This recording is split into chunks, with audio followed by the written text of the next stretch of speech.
पानी घर से कि नहीं मिलत बाबूजी के दर से। लेकिन विकास जी का फरमाइश, हमारे मित्र का फरमाइश है कि जो सुर संग्राम में आपने गाया था और मनोज तिवारी जी ने आपको आशीर्वाद दिया था, वही गाना आप गुनगुनाइए। तो गाना हमारा दिल के करीब रहेगा, कैसे वो है गीत से हमारा जिंदगी बदला है। आपसे कुछ तो हम बोलते हैं कि आंधी आवे या तूफान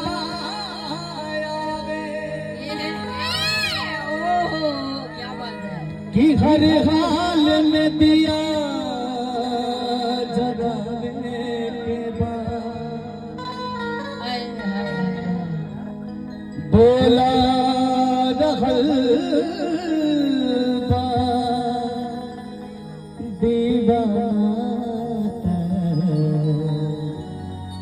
दीवाने के आवे के बाद। लड़का लड़की के प्रेम बा। एक दिन लड़का लड़की गुरारू बाजार में घूमे गइल सब, तने आओ तने घूम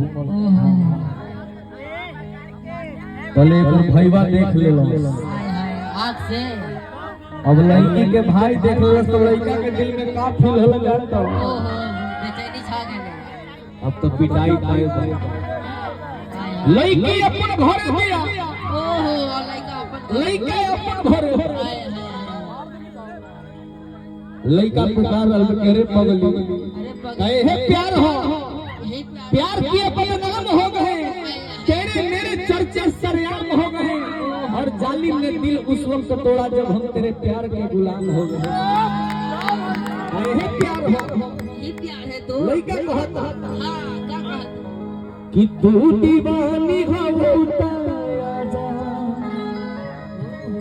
आजा दिल के प्यास बुझा जा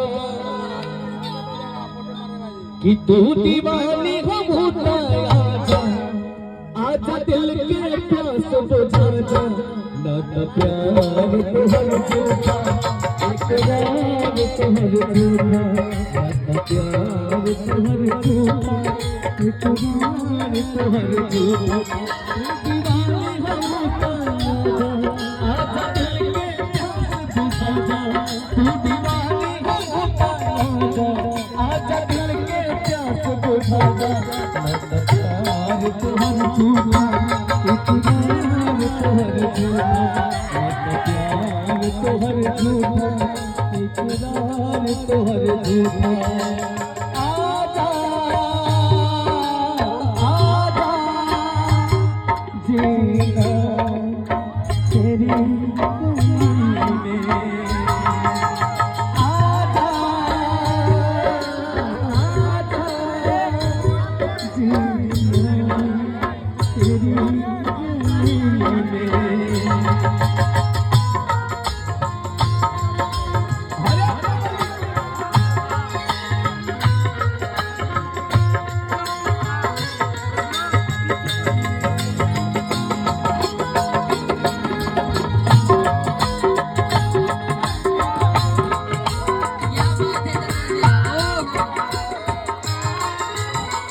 वो दिन भुला गए, वो दिन भुला गए जौना दिन खात रही के साथ कुछ चीज करत रही के साथ। आखिर काहे हमरा के मत तड़पावत लइका कहत याद तो हमरा खातिर तोहर कोठा से टकरा जालो, हमरा एक आवाज पे दौड़ो पावर हो गया जालो।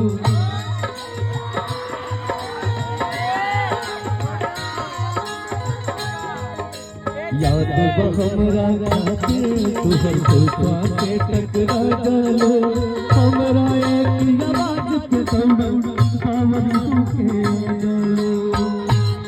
फिर से तूफा से टकरा जा आजा सुन के सदा तू आजा, फिर से तूफा से टकरा जा आजा सुन के सदा तू।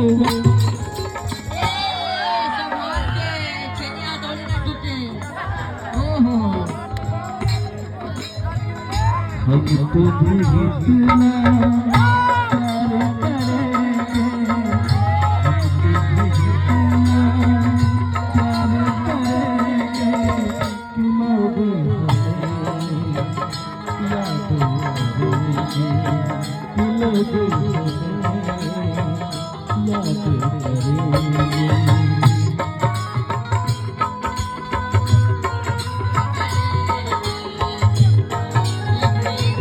प्यार करेंगे,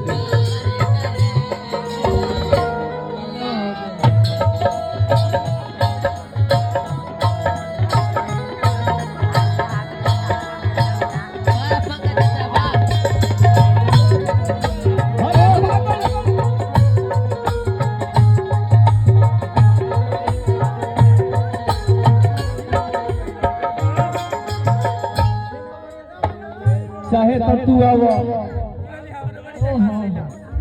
चाहे मौत के पैगाम ही तू ने मरबू रहने का हम जिंदा रहे हम नहीं खी जाना कि तू करबे 1 या 2000 करबू